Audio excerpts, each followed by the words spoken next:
안녕하세요. 자, 우리 100점을 목표로 하는 최고들만 모여 있는 반인데 시험 보면 이제 평균 이상 당연히 나와야 되고 기본 자세는 어디 있지 정답의 근거로. 자, 요 4주차는 문법을 시도를 했어. 1주차 현대시, 2주차 현대시, 2주차부터 독서비문학 접근법, 3주차도 역시 독서비문학 접근법으로 4주차의 문법 품사지도가 가장 중요했고 뒤에 16에서 20번 굉장히 이것도 많이 틀린다라는 거야. 채만식의 영로는 채만식은 이제 태평천하하고 영로 그리고 작년 A형의 미스터방이 출제가 됐습니다.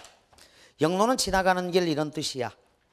서울에서 대전까지 기차 여행이 펼쳐집니다. 문제가 상당히 어렵기 때문에 이 짧은 소설에 아주 많은 걸 담았어. 자, 그 전에 이제 소설의 기본. 자, 소설은 수능장 가서 처음 본다. 수능장 가서 처음 본다. 이렇게 생각을 해야 돼. 처음 공부를 시작할 때는 소설은 재밌으니까 쉬울 거라고 생각하지만 실제로 시나 고전 시가는 봤던 작품이고 소설은 문법 문학 교과서에도 중략된 부분이 많아. 그래서 그 중략된 부분에서 출제되기도 하고 그래. 자, 그래서 시간 그리고 점수. 시간은 많이 걸리고 점수는 떨어뜨리고. 그게 현진건의 무영탑과 A형 소대성전. 그게 작년 수능일이야. 2015 수능. 그리고 재작년에도 마찬가지로 옥루몽.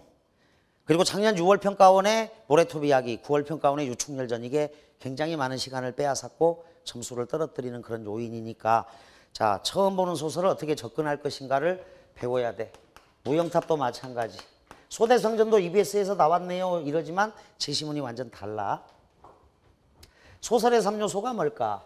소설은 서사문학인데 서사문학은 사건이 있어요. 사건이란 무엇이냐?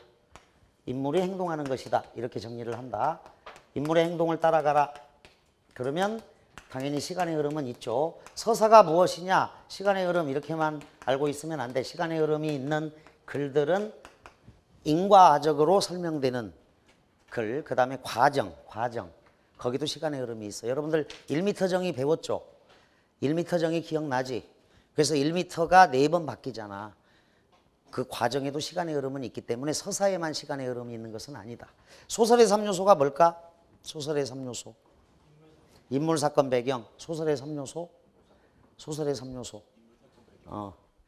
여러분들이 지금 중학교 때 잘 알고 있는 거야. 잘 알고 있다라는 것은 칭찬의 요인은 되는데 다만 이제 소설의 3요소는 정확히 주제 구성 문체고 요것은 기억을 못할 것이다. 여러분들이 지금 답변하고 있는 건 인물, 사건, 배경인데 구성의 3요소야. 자, 그런데 소설을 읽어나갈 때 이 여러분들이 인물, 사건, 배경이라고 말하는 게 가장 중요해. 자, 그래서 이렇게 필기를 좀 해자. 인물, 사건, 배경. 자, 인물, 사건, 배경은 소설 구성의 3요소입니다. 소설의 3요소는 주제 구성 문체고 자, 서사 구조를 파악을 해야 되는데 구성의 3요소로 기억을 하고 어쨌거나 중학교 때 인물, 사건, 배경, 인물, 사건, 배경, 인물, 사건, 배경 귀에 못이 박히도록 알고 있는데 그게 소설 접근에서 가장 중요해. 자, 그래서 누구냐? 누가? 그 다음에 소설적인 상황입니다. 갈등이 있죠. 소설적인 상황, 갈등 상황에서 주동인물이 보이는 어떤 입장, 태도, 정서, 심리. 입장, 태도, 정서, 심리가 주제입니다. 자, 이렇게 정리를 한다. 누가 어떤 상황에서 그 갈등 상황을 이해하고 어떤 입장, 태도, 정서, 심리를 보이는가. 요게 서사구조야. 2번, 4번이 결합되면 2번, 3번이 결합되면 주제다. 그리고 배경은 요즘은 또 잘 나와요. 배경은 시대적 배경, 장소, 공간적 배경, 상황적 배경. 그리고 꼭 필요하면 이제 시점과 거리를 읽어주면 된다. 시점과 거리가 나오면 복잡해진다. 이 5개야. 서사구조 가장 중요한 게. 인물이 가장 중요하다 그랬어. 일단 인물 중요하지. 인물 주체가 인물인데 인물은 여러분들이 이렇게 표시하는 거야. 요렇게 주동인물이냐 반동인물이냐 이런 식으로 표시를 해간다. 7명 정도면 돼. 하나 둘 셋 넷 다섯에서 7. 그런데 이제 등장인물이 15명 이상 나오는 소설들이 있어. 03 수능 창성감이록부터 해서 그 경우는 이제 뭐 이렇게 표시한다거나 이렇게 표시해가지고 더러 내가 이렇게 설명을 하고 나면 학생들이 쌤 시간도 없는데 뭐 저렇게 일일이 다 표시합니까? 그러나 이게 가장 빨라 얘들아. 표시를 해야 돼. 누구냐? 동그라미 네모칸. 그 인물을 지칭하는 말이 있어요. 그 인물을 지칭하는 말. 뭐 지시어 대명사가 있다. 지시어 대명사가 있어. 뭐 지칭어 호칭어가 있어. 그 호칭어 지칭어의 인물 사이의 관계가 분명히 나와. 인물 사이의 관계가 나온다. 인물 사이의 관계를 파악을 해야 돼. 그리고 B형 학생들은 문법 문제로 이 지칭어 호칭어가 출제가 되죠. 지칭어 호칭어가 출제가 됩니다. 그리고 복잡한 소설이 나올 것이다. 복잡한 소설은 가계도를 그린다. 이게 이제 기본이야. 가계도를 주기도 해요. 가계도. 복잡한 소설은 가계도를 그린다. 간단히 딱 정리해도 96수능 홍길동전, 03수능 창성감의록, 그리고 2010년 6월 평가원 낙성비룡, 그리고 2012 수능 산어구리, 함세덕의 산어구리 등등이 다 가계도가 필요했던 소설들이야. 복잡한 소설은. 자, 낙성비룡의 예를 들어보겠습니다. 양승상에게는 딸이 2명이 있었다. 첫 번째 딸의 남편, 두 번째 딸의 남편이 주인공인데 큰 딸의 남편은 설인수라는 사람이야. 벼슬은 설태수, 태수벼슬이다. 딸 두 번째의 남편은 이원수, 이경작이라는 사람인데 더러 이경모 이렇게도 나오고 벼슬은 원수야. 더 높아요. 이 문제가 이제 소대성전하고 비교를 했었다. 요 48번이 가장 어려운 문제였는데 소대성전하고 비교해서 초토화 됐어. 소대성전이 올해 A형에 출제가 됐죠. 2015 A형에. 자, 여러분들한테 이제 물어본다면 등장인물은 5명밖에 안 나오지만 양승상의 딸 1의 남편은 설인수고 딸 2의 남편은 이경작, 이경모인데 자, 설인수가 자기 아내의 여동생을 부를 때 뭐라고 불러? 자신의 아내의 여동생을 부를 때 뭐라고 불러? 처제. 처제라고 부르죠. 그러면 딸 2는 설인수를 뭐라고 부를까? 형부가 되겠지. 형부. 잘했어요. 자, 그러면 이게 제시문에 나오는데 요걸 몰랐어 학생들이. 이원수, 이경작이 자기 아내의 언니를 뭐라고 불러? 자기 아내의 언니를 뭐라고 불러? 처형. 이렇게 답변하는 학생이 적단 말이야. 이 관계가 분명히 나온다고. 처형. 그러면 딸 1은 이경작, 이경모를 뭐라고 불러? 제아우의 남편, 제낭, 제부 이렇게 부르지. 그러니까 처형이 제시문에 있는데 이게 무슨 관계인지를 모르는 학생들이 아주 많았다는 거야. 지칭어, 호칭어. 나를 가리키는 사람은 하나가 아니야. 예를 들어서 봐봐. 여러분들도 봐봐라. 인물이 왜 복잡하냐면 나는 누군가의 아들이거든. 소설 속에서. 누군가에는 손자야. 친손자, 외손자가 돼. 누군가는 나를 형이라고 부를 것이고 누군가는 나를 오빠라고 부른다고. 누군가는 나를 동생이라고 불러. 그리고 나를 누군가는 남편이라고 부르고 또 나를 누군가는 아버지라고 부른단 말이야. 그러니까 이규환이라는 사람은 한 사람인데 이 아들아 이렇게 부르는 사람이 있을 거 아니야. 나를. 손자야 이렇게 부르는 사람이 있을 거고 형님 이렇게 부르는 사람이 있고 오라버니 이렇게 부른다고 동생아 이렇게 부를 거고 여보 남편이라고 부를 거 아니야. 그리고 아버지 이렇게 부른다고. 같은 사람이야. 그러니까 얼마나 복잡해. 선생님은 이제 뭐 결혼을 했으니까 그렇다고 치고 여기 형제관계 있어? 외동이야? 여기 외동? 위에 누구 있어? 남동생, 여동생. 남동생이 있다. 자, 우리 여학생을 가지고 예를 들자. 나는 누군가의 딸이죠. 외할아버지나 할아버지 살아계셔? 할머니, 외할머니? 다 살아계셔? 그러면 외손녀겠지, 그지? 할아버지, 할머니는 안 살아계시고? 친할머니 살아계시면 손녀겠지. 그 다음에 여동생 있어요? 남동생? 그러면 누나라고 부르겠다, 그지? 그 다음에 삼촌이나 누가 있을 거 아니야, 이모나. 이모. 그러면 조카라고 또 부를 거 아니야. 그러니까 어떤 한 사람은 소설 속에서 너무너무 다양하게 변형이 되는 거야. 이걸 따라가야 돼. 인물을 지칭하는 말. 그래서 그 사람을 가리킬 땐 계속 동그라미 쳐가야 된다고. 복잡하지. 그래서 인물 사이의 관계가 나오는 거야. 이게 이제 오늘 여러분들이 공부할 최만식의 영론은 등장인물이 별로 안 나와. 그래서 복잡함을 모를 수 있는데 앞으로 소설을 풀어가다가 만날 수 있는 골치 아픈 문제들이 존재한다. 그게 이제 호칭어 지칭어라는 거니까 필기를 잘 해놔. 쭉. 요게 아주 1006 평가원 낙성비룡 EBS에서 나왔어. 그런데 제시문이 완전 달라. 그리고 학생들이 누가 누군지를 모르는 거야. 처형인지 처제인지 뭐 형부하고 재낭 재부 이런 관계들이 있다고. 그래서 복잡하니까 가계도가 필요한 소설도 존재하는 거야. 그래서 소설이 가장 시간이 많이 걸려.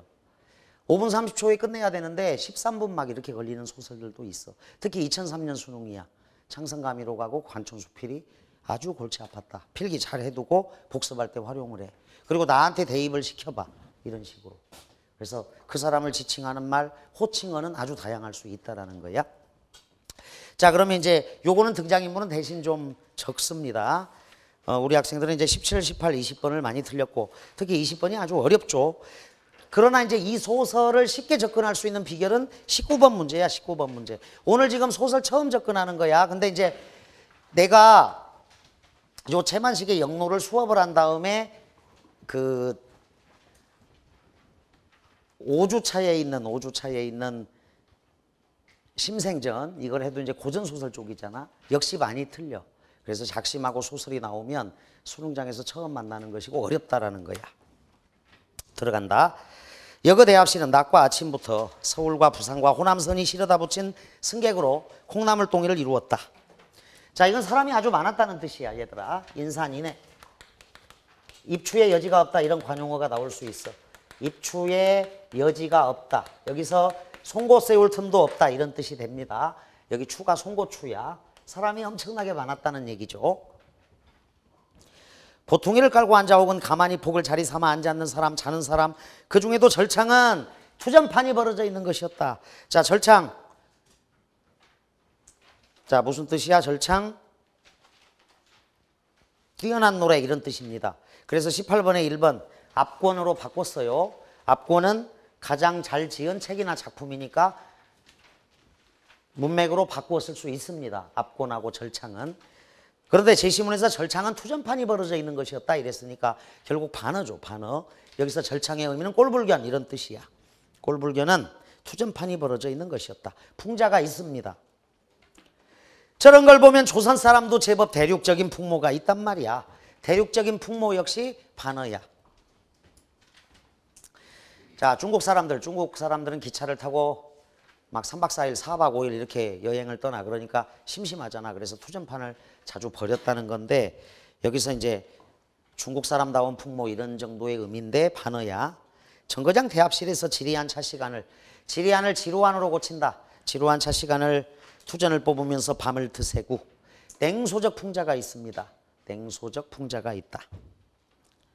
김군의 감상이었다. 김군 내목한 처주자. 호남선은 새벽 5시 반에 있었다. 나는 말할 것도 없지만 나 동그라미. 자, 여기서 나는요 1인칭이죠. 서술자가 작품 내부에 있다. 주인공으로 봐도 좋고 관찰자로 봐도 좋다. 주인공이나 관찰자로 보면 되겠다. 나는 말할 것도 없지만 정리해. 서술자가 작품 내부에 있는 거니까 1인칭이고 시에서 서술자가 작품 내부에 있는 것도 역시 나나 우리가 나와줘야 돼. 선택지로 나온다. 나는 말할 것도 없지만 김군도 한 번의 경험이 있노라면서 그의 굵은 신경으로도 무딘 신경이야. 무딘 신경으로도 일찍이 일제시대의 유치장 잠자리를 방불케 하는 대정거리의 여관에 많은 생각 의도도 아니하였다. 방불하다는 거의 비슷하다 뜻이야. 뜻을 적는다. 거의 비슷하다. 근데 이 문장을 왜 밑줄 긋냐? 일제시대 유치장 잠자리하고 거의 비슷한 대전거리 여관에서 잘 생각을 안 했다는 거야. 지금 여기 장소, 공간적 배경은 대전입니다. 자, 그러면 대전거리 여관에 사람이 너무 많았다는 거지.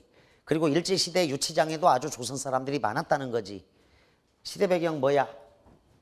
시대 배경? 일제치하입니까? 해방 이후입니까? 일제치하야 해방 이후야? 해방 이후가 되는 거지. 당연히 일제시대 유치장 잠자리가 아주 사람이 많았다라고 했으니까 자, 배경이 나왔어. 시대 배경을 추측할 수 있다. 일제시대 유치장 잠자리를 방불케 하는 대전거리의 여관에만은 생각 의도도 아니하였다. 이튿날 새벽 5시 비는 옷을 적시고도 과할 만큼 내렸다. 밤새껏 떨며 기다리던 이리행의 혼합 열차를 꾸며다가 익산이야, 익산. 전라북도 익산이다. 호남선이죠. 플랫폼에 대어놓기나 하였으나 객차 3칸에 곡간차 10개가 사람이 열리듯 하였다. 사람 열매. 시문의 상록수에나 나오죠. 그러고도 태반은 거의 반절은 태반은 타지를 못하였다. 내남 없이, 자, 나와 남 없이야. 마찬가지로 한 가지로 내남 없이, 너나 할 것 없이, 내와 남 없이 곡간차 꼭대기나만 타지 못한 사람들은 내리는 구준비처럼 우울한 얼굴들이었다. 자, 밖에 지금 구준비가 옵니다. 구준비 세목골 우울한 얼굴들이야. 조금 있다가 기관차가 무슨 생각으로 온지 혼자 달려가더니 난데없이 좋은 객차를 한목 5칸이나 달아가지고 온다. 처진 승객들은 희색, 기쁜 기색이야. 반가운 기색이 얼굴에 넘치면서 다투와 그리로 돌진을 한다. 그러나 허망한지고 착간에는 미국 병정이 칸마다 3, 4인 혹은 4, 5인씩 밑줄 한가로이 타고 있었다. 미국 병정이네. 자, 저기 왼쪽에 필기한 걸 이쪽으로 끌어오겠다. 누가? 나하고 김군이야. 두 사람은 갈등하는 사이가 아니다. 갈등하는 사이는 미국 병정이 되는 겁니다. 여기서 자, 미국 병정과 처지가 완전 달라. 어떤 상황이냐? 자, 상황을 이해하자. 어떤 상황인가? 누가, 내가, 김군이 어떤 상황에서 자, 사건 갈등이 있는 거야. 열차를 기다리고 있습니다. 한국인이야. 내리는 구준비처럼 우울한 얼굴들이다. 열차를 기다리는 상황이다. 그리고 비유하기를 구준비처럼 우울한 얼굴들로 기다리는데 구준비처럼 우울한 얼굴들이야. 한국 사람들은 그래. 우울한 얼굴들로 기다리고 있는데 자, 미국 병정이 타고 있는 차를 볼까요? 한가로이 타고 있죠. 한가로이. 열려있기로서니 거기를 침노할 용감한 사람도 없으려니와 도시에 도무지 도저히 2007년 경찰대의 문제야. 도시에다가 적어 도무지 도저히 승강대의 문들이 굳게 잠기어 간불생심이었다. 감히 엄두를 내지 못하다 이런 뜻입니다. 간불생심, 감히 엄두를 내지 못하다. 차 옆댕이에 미군 전용차 5자는 누구의 서투른 분필 글씨인지. 자, 미군 전용차 외세야 외세.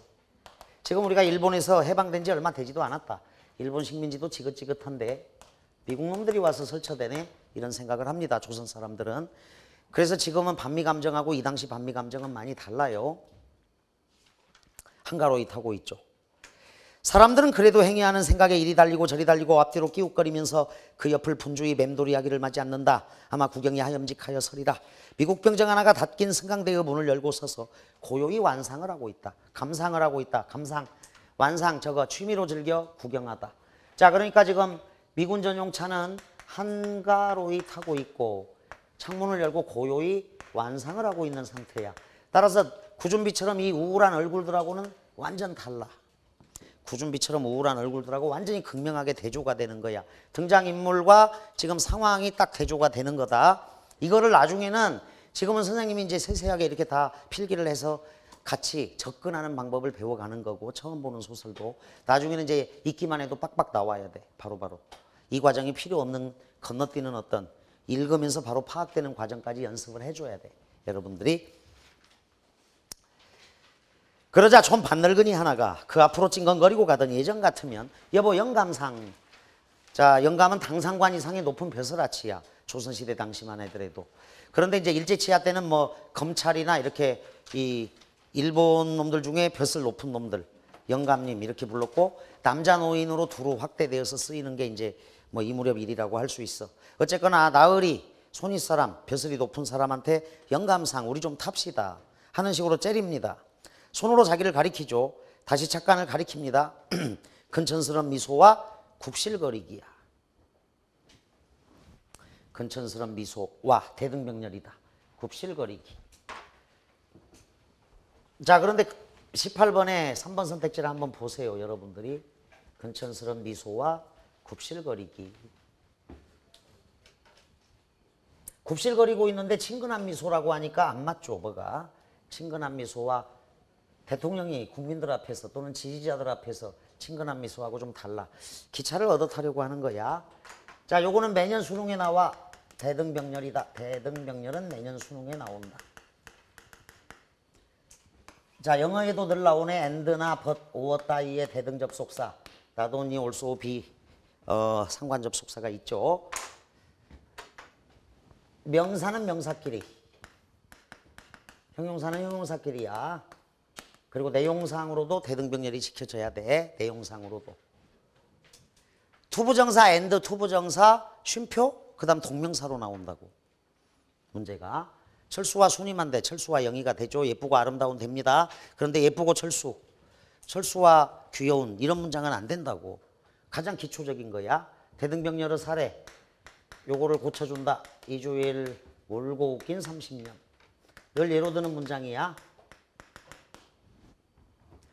이주일 울고 웃긴 30년. 자, 18번을 되게 많이 틀렸기 때문에 이 문장은 되게 중요하다. 2001년도 서울 시내 곳곳에 플래카드가 붙어 있었고 2001년도 MBC에서 이주일 선생의 코미디언 30년을 총결산하는 특집 방송이 대대적으로 나왔었어. 저게 이주일 울고 웃긴 30년이야. 그런데 수능을 보는 우리 학생들의 눈으로는 비문이지. 고쳐야 되는 거지. 2002년 월드컵 끝나고 돌아가셨다. 이주일 선생이. 금연 홍보대사 역할을 하셨고 폐암으로 돌아가셨습니다.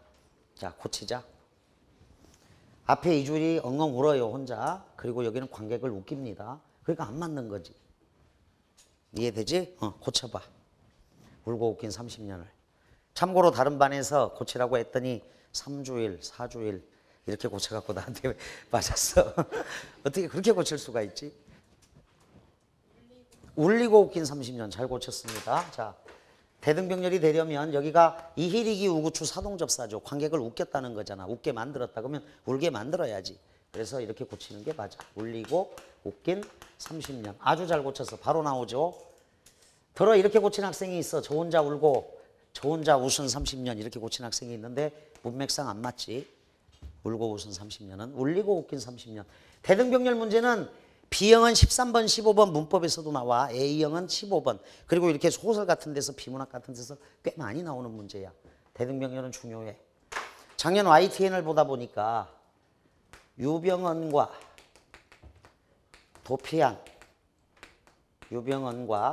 30대 여자 검거.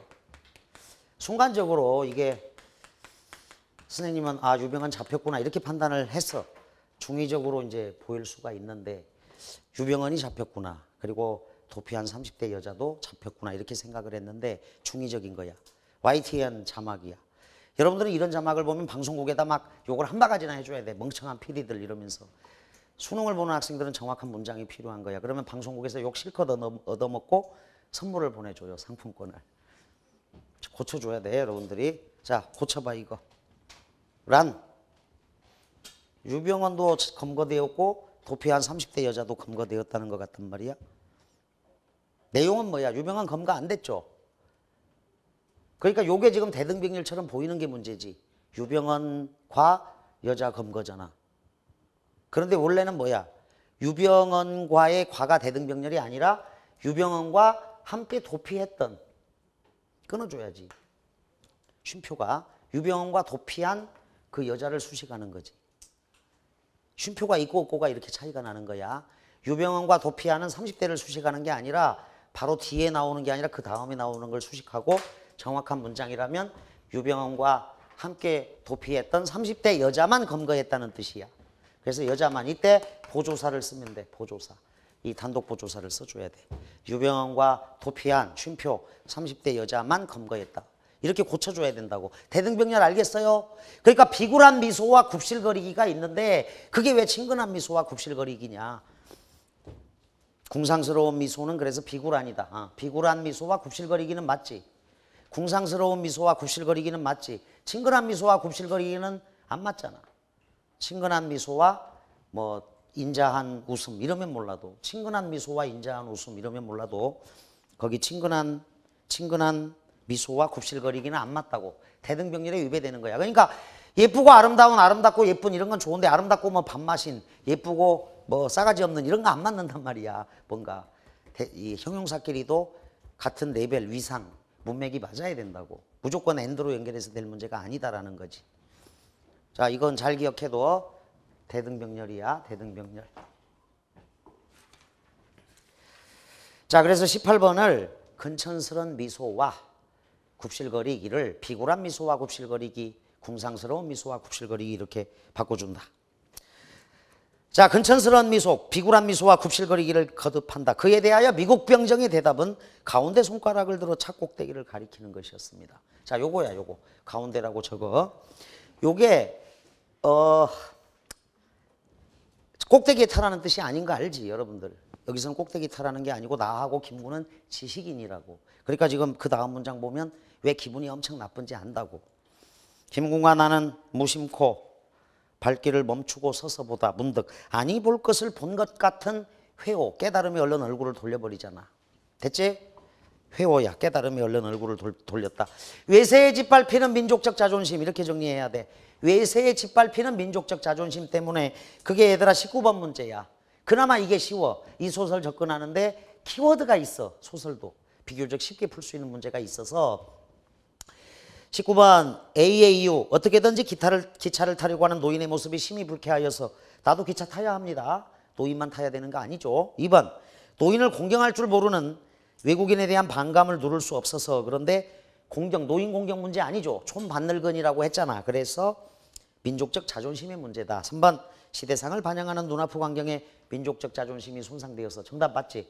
여기서 민족적 자존심을 강하게 이해를 해야 여러분들이 니은 문장을 이해할 수가 있고 마지막 20번을 잘 맞을 수가 있어. 4. 문란해진 질서를 바로잡지 못하는 자신의 처지가 아닙니다. 끝까지 읽어보면 민족의 처지로 나와. 5. 공연히 남의 일에 끼어들 필요가 없다는 사실을 알아차려서. 자, 그런데 아니 볼 것을 본 것 같은 깨달음이 얼굴을 돌려버릴 정도니까 남의 일에 끼어들 필요가 아니라 저 일은 내 일이기도 해. 우리 민족의 일이야. 옛날 상하이 공동조개의 공원 문 앞에다 찐아인과 개는 들어오지 마라. 자, 중국인 이꼴 개야. 중국인과 개. 이건 대등병렬이 잘 된 거야. 중국인 이꼴 개만 또 못한. 자, 찐아인과 개는 들어오지 마라. 근데 어디야? 상하이지. 상하이는 중국 땅이지. 지금 여기 대전은 우리나라 땅이라고. 자, 중국인과 개는 들어오지 마라. 쓴 편말을 세운 것하고 상거가 어떨고. 상거, 상호 거리감. 차이죠, 차이. 상호 거리. 김군의 중얼거리는 말이고 나는 나대로 중얼거립니다. 마마손님은 떡시루나 쪄놓고 배송을 한다지만 말줄임표에다 적어. 저 미국 놈들 어떻게 보내버릴까? 저 미국 놈들 어떻게 내보낼까? 이런 뜻이야. 이게 주제야. 외세 배격이야. 자, 여기서 얘들아 분명하게 서사구조는 내가 어떤 상황에서 요거야. 어떤 입장, 태도, 정서, 심리를 보이느냐인데 나는 지금 첫째 외세 배격. 저 미국 놈들 내보내야겠다 야. 자, 미군정 철수를 희망하는 거지. 요 내용이 얼른 와닿지 않을 텐데 여러분들 옛날 비디오 테이프를 보면 옛날에 어린이들은 호환, 마마, 전쟁이 가장 큰 두려움이었습니다. 이렇게 나와. 오늘날의 어린이들은 불법 비디오 뭐 이렇게 나오는 광고 문구를 본 적이 있을 터인데 마마가 뭐야? 상간마마, 중전마마야. 그러니까 극존칭이야. 거기다가 다시 더 높여서 손님이야. 두려움의 대상, 공포의 대상인 전염병. 그게 마마 손님이야. 뭔지 알죠? 천연두. 지석영 선생이 이제 종두법을 시행해서 막았지. 유럽의 흑사병처럼 두려운 거야. 마마 손님은 떡시루를 쪄놓고 제발 물러가 달라. 의학이 발달하기 전이니까. 마마 손님이 침범했으면 다 죽어 백성들이. 전염병이라서. 그래서 떡시루를 쪄놓고 물러가기를 빌었다는 거야. 엄청난 두려움의 공포의 대상이지. 마마 손님. 오죽했으면 상간마마, 중전마마의 마마에다가 다시 손님이라고 했을까. 여러분들 그 대장금을 잘 보면 마지막 장면 쪽에 가면 문정왕후가 왜 대장금을 인정해? 대장금이 세자를 살려내. 마마에 걸린 세자를. 그게 이제 뭐 허구든 역사적 사실이든 하여간 허구에 가깝겠지만 그런 내용이 있고, 그리고 마마에 걸렸다가 정상으로 살아났다 하더라도 곤보가 되는 거야. 얼굴이 얽어요. 그러니까 무서운 병이야 이거. 마마야. 마마 손님은 떡시루나 쪄놓고 배송을 한다고 하는데 저 미국 놈들을 도대체 어떻게 내보내야 되느냐. 이건 주제야. 외세 배격하고 직결되는 거라고. 자, 이 시대 상황을 이해해야 돼. 일본 놈들한테 36년 당했어. 근데 미국 놈들이 와서 설쳐대는 현실이야. 지금. 언제 대한민국 헌법이 제정되고 정부가 수립돼? 1947년에. 해방 언제 됐어? 1945년 8월 15일에. 그러면 2년 정도의 기간이 있었지. 그때 남북한 전부 다 신탁, 반탁, 좌익과 우익의 극심한 대립 이런 게 있었다고. 그 시기에 발표된 소설이라고. 박두진의 해나 신석정의 꽃덤불을 여러분들은 잘 알고 있을 거라고. 그 내용이야. 그 시기의 작품이야. 좀 어려워, 낯설고. 잘 저렇게들 타지 못해 등살을 댈 것이 아니라, 등살, 이걸 등살이라고 읽으면 안 돼. 등살은 얘들아 등의 살, 그냥 등살은 등의 살이고, 등살은 아우성치다, 난리치다, 몹시 귀찮게 하다. 2000년 수능에 한 번 더 나와. 생이질. 동백꽃에서 나옵니다. 씨양이질. 몹시 귀찮게 구는 짓, 이런 뜻인데, 잘 저렇게들 기차를 타지 못해 등살을 댈 것이 아니라 기관차 앞으로 차길에가 늘비하니 들어놓았어요. 그래서 한 파가 기관차 앞에가 누워버리면 한 파는 차에가 올라앉곤 할 텐데. 자, 두 번째 주제가 나오네. 자, 좌익이 만약에 기관차 앞에가 누워버리면 우익이 기차를 접수할 수가 있어. 기차가 이동을 못할 테니까.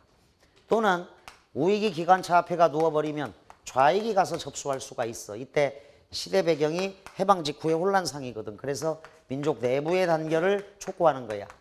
민족 내부의 단결이고 바로 뒤에 대화 중에 협조라고 정확히 나와. 자, 그리고 여러분들은 여기다 참고적으로 이건 필기를 잘 해놔. 소설 접근법의 정석을 지금 가르치고 있는 거니까. 자, 박두진의 해, 신석정의 꽃덤불을 적어도 좌익과 우익의 극심한 혼란상이다. 해하고 꽃덤불은 광복을 염원한 게 아니고 광복 이후에 쓰여진 작품이야. 적어둔다. 해방 후의 혼란상 시기 작품인데, 자, 민족 화합을 열망하다야 주제가. 민족 통합, 민족 화합이야. 좌익과 우익의 극심한 혼란상이 있었다고. 그런데 이제 이런 소설에서 아이디어를 얻어서 80년대 민주화 운동 당시에 대학생들이 어떻게 데모를 했어? 대학생들이 막 대학생 500명, 1000명이 서울역으로 가서 기차 철로에 누워버리는 거예요. 그냥. 그러면 경부선, 호남선 다 막혀. 모든 열차가. 수원역에 몰러 가서 대학생들이 수원역에 거기 선로에 다 누워버려. 그러면 기차 못 다녀요. 경찰이 전부 다 연행한 다음에야 정상화가 된다고. 따라서 데모를 무조건 부정적으로 볼 건 아니야. 민주화 운동 당시에 그랬고, 요즘은 농민들이 아이디어를 얻어서 이 FTA가 체결되면 가장 피해보는 사람들이 이 농민들, 수산업자들이야. 중국의 중국의 핸드폰을 팔아 먹어야 되잖아, 우리가. 중국 사람들한테 핸드폰을 파는 대신에 뭘 수입해야 돼? 마늘을 수입해야 될 거 아니야, 마늘을. 그러면 삼성하고 LG가 덕을 보는 거잖아, 휴대폰을 파는 거니까. 근데 농민들이 고스란히 피해를 보지. 그러니까 농민들이 데모를 하는 거라고. 축산업도 마찬가지고. 그래서 고속도로에 차들이 쌩쌩 달려야 되는데 농민들이 돼지하고 젖소를 끌고 들어가, 고속도로로. 그리고 거기서 풀어버려. 그러니까 차가 쌩쌩 달려야 되는데 젖소들이 꿀꿀거리고 돼지들이 꿀꿀거리고 다니는 거야. 그게 이런 데서 아이디어를 얻는 거라고, 소설 속에서. 아, 이렇게 데모를 하면 되는구나. 자, 그래서 한 파가 기관차 앞에가 누워버리면 다른 한 파는 차에가 올라앉곤 할 텐데가 나오는 거야. 민족화합인가 알겠지? 이건 주제랑 직결되는 거야. 일단 외세를 배격해야 될 거 아니야. 민족이 화합하려면. 치질파였다가 친미파였다가 친소파였다가 껍비따니 같은 사람도 있잖아. 자, 재작년 9월에 A형에 나왔던 거다. 결국 문제는 협조하는 기간 동안, 협조하는 기간 동안 임금을 조금 덜 받아야 하고 소장료를 조금 더 물어야 하고 한다는 문제로 귀착하는 것이니까 사세가 차차 더 절박해가니 돈 몇천 원이나 벼 몇 섬씩을 아끼다간 밑줄 민족 천년의 대계를 그르칠 염려가 있다는 걸 깨달아야 할 텐데, 민족 천년의 대계가 나왔어. 자, 해방이 됐으니까 이제 민족 천년의 큰 계획을 세워보자. 그 시기야, 그 시기. 새로운 역사의 주인 노릇을 할 긍지와 도량으로다 말이지. 도량, 너그러운 마음과 깊은 생각이라고 적고, 이게 98 수능 유알라 산기에 나왔던 어휘 문제야, 얘들아. 그런데 유알라 산기가 98 수능만 나온 게 아니라 올해 수능에 나왔어. 2015 B형에. 도량은 98 수능에 나왔던 문제야. 너그러운 마음과 깊은 생각. 사람이 없나 봐. 한 정당의 두령 제목은 있어도 민족의 두령 제목은 아직 없는 모양이야. 자, 새로운 민족 지도자에 대한 열망이 있네. 세 번째 주제가 나왔다. 지도자, 민족의 두령이다. 자, 그래서 이 소설은 민족 지도자의 부재를 안타까워한다. 민족 지도자의 부재를 안타까워함. 실제로 우리 광복군이 조선에 진격해서 일본 놈들을 다 몰아내고 전쟁 벌일 준비를 다 해놨었어. 그래서 이제 명령만 내리면 서울로 진격을 해서 일본 놈들을 몰아낼 준비를 해놨는데 갑자기 히로시마하고 나가사키에 원자탄이 투하된 거야. 그리고 일본 놈들이 무조건 항복을 한 거지. 그리고 그 빈자리에 미국 놈들하고 소련 놈들이 들어온 거야. 따라서 우리 자력으로 독립을 한 게 아니기 때문에 해방 공간에서 이 독립군이라든가 조선 사람들은 발언력이 약해. 연합국의 통치를 받아야 되는 그런 상황이라고. 자력으로 독립을 한 거하고 자 역시 외세의 도움을 입어서 독립한 거하고 이렇게 차이가 나는 거라고. 민족의 두령 제목은 아직 없는 모양이야. 낙심말게 이 김주사 어른이 계시지라는가. 자 김주사 어른. 자 뒤에 소설 보세요. 비는 오고. 자 씹혔죠. 무시당했습니다. 요 소설적 상황을 의외로 잘못 파악하는 학생들이 너무 많아. 그래서 17번을 김주사 같은 사람 이렇게 풀고 있다니까. 자, 요 상황을 잘못 이해하면 소설이 완전 다른 의미로 변질된다. 그래서 요거가 뭔지 잘 봐야 돼. 자, 낙심말게 이 김주사 어른이 계시지라는가. 어떤 상황이야. 대꾸 해줘 안 해줘? 안 해줘. 비는 오고 씹어버린다고. 저거 대화 끊김, 무시당함, 씹혔음 이렇게 반드시 적어줘야 돼. 이거 웃자고 하는 얘기야. 웃자고 하는 얘기. 따라서 김구는 낙천적인 성격의 소유자야. 너희들 있잖아. 남자애들 막 친구 하나가 고민 많을 때 야 어떡하냐 막 이러면 어떤 친구가 나서서 걱정 마 다 있잖아 다 이렇게 말하지. 근데 그건 소원을 들어주겠다는 거야? 안 들어주겠다는 거야? 긴장감을 좀 누그러뜨리는 거지 그냥. 알죠? 이런 상황 뭔지. 이 소설 속에 이걸 읽어내야 된다고. 다음 차가 언제 있을지 모르는 차를 우리는 음산한 정거장에서 민망히 기다려야 하였다. 언제 올지 모르는 기차. 자, 유추하면 언제 올지 모르는 번듯한 조국의 모습이야. 적어도 언제 올지 모르는 기차를 기다린다. 언제 올지 모르는 조국의 모습을 기다린다. 민족 지도자를 기다리고 있다. 민족화, 민족 통합이 중요하다. 자, 요게 주제야. 자, 봐라. 칠판 다시. 누가 나하고 김군이 지금 열차를 기다리는 상황인데 자, 직접적인 갈등 상대자는 아니야. 직접 싸움이 일어나는 건 아니지. 시대 현실 자체가 갈등의 대상인 거야. 미군정, 미군들이 와서 설쳐대니까. 그때 이제 내가 취할 수 있는 입장, 태도, 정서, 심리가 나오는데 이 짧은 소설에 어마어마하게 큰 주제를 넣어놨어. 그러니까 이제 힘들지. 20번 문제가 그래서 아주 어려운 문제가 되는 겁니다. 미음으로 가면 안 돼. 김주사 어른이 계시지라는가. 이렇게 가면 잘못 읽어낸 거야. 자, 배경은 해방 이후입니다. 미군정 시기죠. 시점은 1인칭 관찰자로 봐도 무방하고 1인칭 주인공으로 봐도 무방하겠다. 16번 문제 가겠습니다. 현실에 대한 작중인물 나의 태도인데 여기서 나는 동시에 서술자야. 나는 동시에 서술자의 태도. 채만식 문제는 늘 나와. 98 수능 태평천하에도 나왔어. 이 문제가. 서술자의 태도. 겉으로는 우호적인 것 같지만 사실은 비판적이다. 이렇게 풍자가 있어서 그래. 1. 외국의 도움으로 상황이 나아지기를 희망한다. 자, 희망 안 보여요. 2. 어려운 시국이 점차 나아질 것으로 믿는다. 나아질 것 같지가 않죠. 맨 마지막에 어떻게 끝나? 비는 오고야. 비는 오고. 민망히 기다려. 얘들아 소설에서 삼포 가는 길이라든가 운수 좋은 날이라든가 손창섭의 비 오는 날 보면 마지막에 전부 다 막 비 오고 눈 내리고 자 날씨가 안 좋고 하면서 음산하지. 그래서 이 결말 장면이 어때? 우울하잖아 지금. 그래서 희망적이다라고 말을 할 수가 없어. 삼포 가는 길, 손창섭의 비 오는 날, 운수 좋은 날 다 비가 오거나 눈이 오거나 날씨가 궂은 날씨야. 세상이 어떻게 되든지 상관하지 않는다. 자 이거는 19번 문제하고 충돌이 있어요. 그래서 상관하지 않는 것은 아니고 걱정하잖아 지금. 걱정. 네 번째 사회적 혼란으로 앞날이 걱정스럽다. 이게 답이네. 걱정하고 있죠. 사회적 혼란으로 앞날이 걱정스럽다. 근데 이제 더러 여러분들이 5번으로 가서 틀린 녀석들이 있어. 민족의 도덕적 타락상이 개탄스럽다. 이게 덧붙이기가 아주 심하게 된 거야. 개탄스럽다는 너무 큰 말이야. 확대 해석. 침소봉대야. 바늘만큼 작은 걸 몽둥이만큼 크다고 과장한 거라고. 개탄스럽다의 태도가 뭔지 알지? 그럼 여기 개탄스러운 내용이 나와야 되는데 걱정하고 있다고 지금. 또 하나 도덕적 타락상도 찾아내기가 어려워. 투전판 정도 벌어져 있는 걸 가지고 도덕적 타락상으로 일반화할 수 없다. 확대 해석하지 말고 16번은 사회적 혼란으로 앞날이 걱정스럽다. 이 정도로 파악하면 되겠다. 17번 요 문제 아주 중요해. 자, 기차는요 우리 승객을 목적지로 실어 나릅니다. 기차는 매개체 역할이야.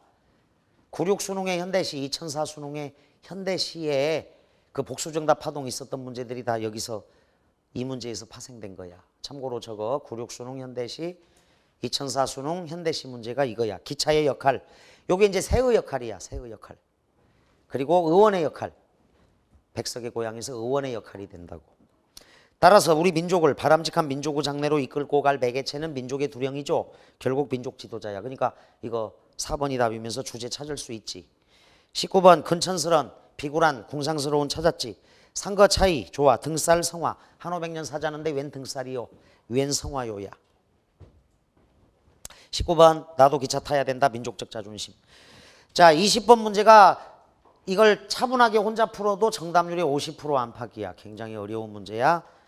자, 민족화합이죠. 주제. 주동 인물의 입장, 관점, 태도, 심리를 찾아내면 되겠다. 그래서 요게 주제다. 그러면 다 보이지. 세 개가 주제야. 기억은 냉소적 풍자가 있는 거고, 니은은 일단 자주 독립국가를 만들려면 외세는 나가야 돼. 조선 땅에서. 그러니까 외세 배격이 있어야 되고, 그 다음에 민족화합이 있어야지. 동시에 누가 있어야 돼? 민족 지도자가 있어야 되는 거야. 그리고 미음은 김주사 같은 사람, 자, 웃자고 하는 얘기를 잘 파악을 해야 돼. 주제 명료해지지. 자, 짧은 내용에 엄청난 주제들이 있어서 힘들었다. 자, 그래서 20번 답을 니은, 디귿, 리을 3번으로 해주면 되고. 자, 지난 시간에 했던 거 문법이 가장 중요. 6페이지는 이제 독서, 비문학에서 가장 중요한 내용이고, 지난주에 여러분들이 지금 일주일에 한 회 내지 두 회씩 실전 훈련을 할 거야. 7쪽부터 이 실전 훈련을 제대로 해서 딱, 자, 1주차에 1주차 복습. 자, 근데 이제 총복습을 좀 해줄 때가 됐어요. 2주차 다 복습을 해야 돼. 성적이 안 나온다. 복습이 안 돼서 그래. 3주차 복습. 자, 그리고 4주차 저 뒤에 넣어놓은 게 수능 용어 어휘가 있고, 한 번 더 넣어준 게 3주차 정답 및 해설, 복습이 생명이다. 자, 그래서 나는 이랬으면 좋겠다. 그날 배운 거 그날 복습하고 일주일 전으로 돌아가서 일주일 전 거 복습해야 여러분들이 냈게 되는 거야. 그리고 나서 이제 3월 교육청 때나 6월 평가원 또는 수능 때 한번 쭉 훑어보면 금방 끝낼 수 있는 거다. 복습이 생명입니다. 칠판 지우고 계속 진행하겠습니다.